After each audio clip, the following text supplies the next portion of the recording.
Web তৈরির এই যে বিশাল একটা জগৎ, সেখানে আপনাদের সবাইকে স্বাগত।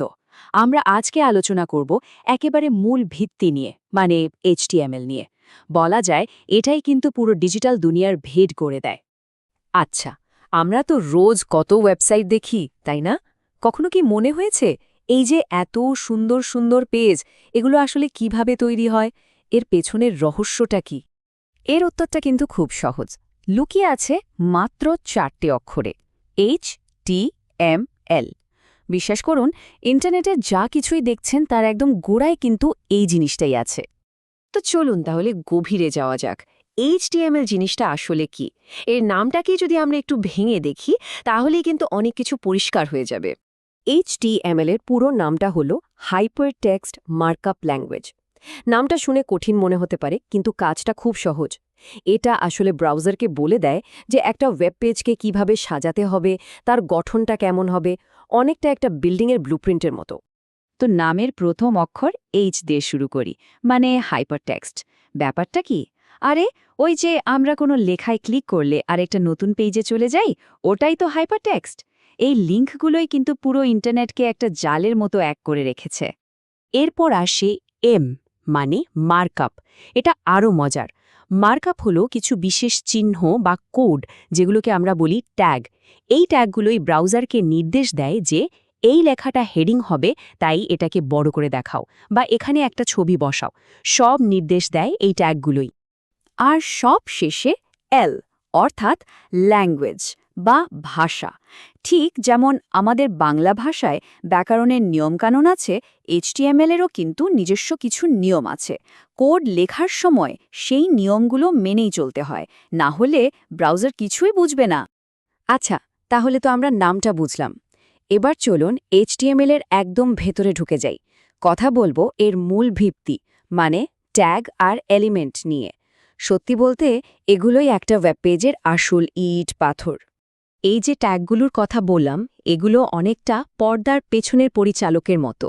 আমরা স্ক্রিনে যা দেখি তার পেছনে এই ট্যাগগুলোই কিন্তু লুকিয়ে থেকে সবটা নিয়ন্ত্রণ করে। মানে কোন লেখাটা কেমন দেখাবে, কোথায় কি থাকবে, সব। দেখুন, ব্যাপারটা কিন্তু খুবই সহজ। প্রথমে থাকে একটা ওপেনিং ট্যাগ, যেমন পি। এরপরে আপনি যা লিখতে চান সেই লেখাটা। আর সবশেষে থাকে একটা ক্লোজিং ট্যাগ, মানে /p। খেয়াল করে দেখুন, ক্লোজিং ট্যাগে একটা স্ল্যাশ চিহ্ন থাকে। ব্যাস, এই পুরো জিনিসটা মিলেই তৈরি হয় একটা HTML এলিমেন্ট। এখন সব ট্যাগ কিন্তু একরকম না। মূলত দুই ধরনের ট্যাগ হয়। এক ধরনের ট্যাগের শুরু আর শেষ দুটোই থাকে, এগুলোকে বলে কন্টেইনার ট্যাগ, যেমন প্যারাগ্রাফ ট্যাগ। আবার কিছু ট্যাগ আছে যাদের কোনো জোড়া লাগে না, ওরা একাই কাজ করে, এগুলোকে বলে এমটি ট্যাগ। যেমন একটা নতুন লাইন শুরু করার জন্য আমরা বিআর ট্যাগ ব্যবহার করি। বেশ, আমরা ট্যাগ আর এলিমেন্ট তো বুঝলাম, কিন্তু শুধু ট্যাগ দিয়ে কি সব কাজ হয়? না, ট্যাগগুলোকে আরও শক্তিশালী করতে, আরও তথ্য যোগ করতে আমাদের দরকার হয় অ্যাট্রিবিউটের। অ্যাট্রিবিউট কি করে? এটা আসলে একটা এলিমেন্ট সম্পর্কে অতিরিক্ত তথ্য দেয়। ধরুন, একটা ছবিতে আপনি তার সাইজ বলে দিতে চান, বা একটা লিঙ্কে ক্লিক করলে সেটা কোন ওয়েবসাইটে যাবে সে ঠিকানাটা বলে দিতে চান। এই সব কাজগুলোই করে অ্যাট্রিবিউট। এই উদাহরণটা দেখুন, এখানে একটা লিঙ্ক ট্যাগ আছে এ, কিন্তু সমস্যা হলো এটাতে ক্লিক করলে কোথায় যাবে তা তো বলাই নেই। এটা একটা অসম্পূর্ণ লিঙ্ক, তাই না? আর এবার দেখুন, যেই আমরা href নামে একটা অ্যাট্রিবিউট যোগ করে দিলাম, লিঙ্কটার সঙ্গে সঙ্গে তার ঠিকানা পেয়ে গেল।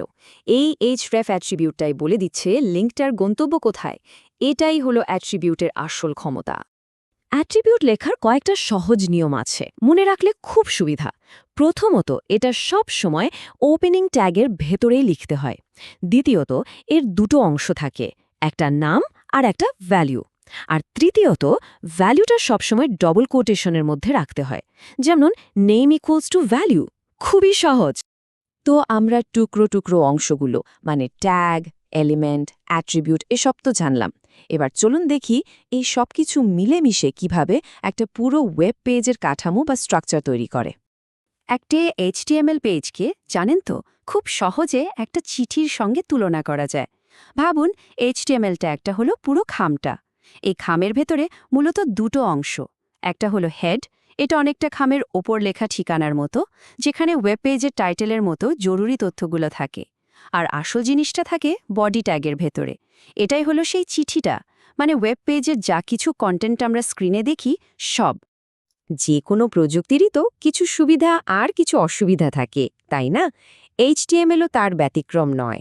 চলুন এবারের ভালো মন্দ দুটো দিকে একটু জেনে নেওয়া যাক। HTML এর সবচেয়ে বড় সুবিধা হলো এটা শেখাটা খুবই সহজ। যে কেউ খুব কম সময়ে এটা শিখে ওয়েব পেজ বানানো শুরু করে দিতে পারে। তাছাড়া এটা সব ব্রাউজারে সাপোর্ট করে, মানে আপনার বানানো ওয়েবসাইট সবাই দেখতে পাবে। আর সবথেকে গুরুত্বপূর্ণ হলো এটা কিন্তু সম্পূর্ণ ফ্রি আর ওপেন টেকনোলজি। এখানে একটা মজার তথ্য দিই, জানেন কি? HTML নিজে থেকেই 216টা ওয়েব সেফ কালার সাপোর্ট করে। ভাবা যায়? এটা হয়তো ছোট একটা ব্যাপার, কিন্তু এর ক্ষমতাটা বোঝানোর জন্য দারুণ একটা উদাহরণ। এবার আসি অসুবিধার কথায়। HTML এর সবচেয়ে বড় সীমাবদ্ধতা হলো এটা দিয়ে শুধু স্ট্যাটিক বা স্থির পেজ বানানো যায়। মানে পেজটা দেখতে সুন্দর হতে পারে, কিন্তু এটা দর্শকের সাথে কোনো ইন্টারঅ্যাকশন করতে পারে না। ওই যে আমরা লগ ইন করি বা কোনো ফর্ম ফিল আপ করি, এই ধরনের ডাইনামিক কাজের জন্য শুধু HTML যথেষ্ট নয়, তখন অন্য প্রযুক্তির সাহায্য লাগে। তাহলে সব মিলিয়ে আমরা কি বুঝলাম? এটাই যে HTML হলো যে কোনো ওয়েব পেজের কঙ্কাল বা স্কেলিটন। এটাই সেই মূল কাঠামোটা তৈরি করে দেয়, যার উপর ভিত্তি করে পরে ডিজাইন আর কার্যকারিতা যোগ করা হয়। কিন্তু এখানে একটা বড় প্রশ্ন থেকে যায়। আচ্ছা, শুধু একটা কঙ্কাল দিয়ে কি একটা সম্পূর্ণ, জীবন্ত আর আধুনিক ওয়েবসাইট তৈরি করা সম্ভব? উত্তরটা কিন্তু আমাদের আগামী আলোচনার পথ খুলে দেবে। ভাবুন তো ব্যাপারটা।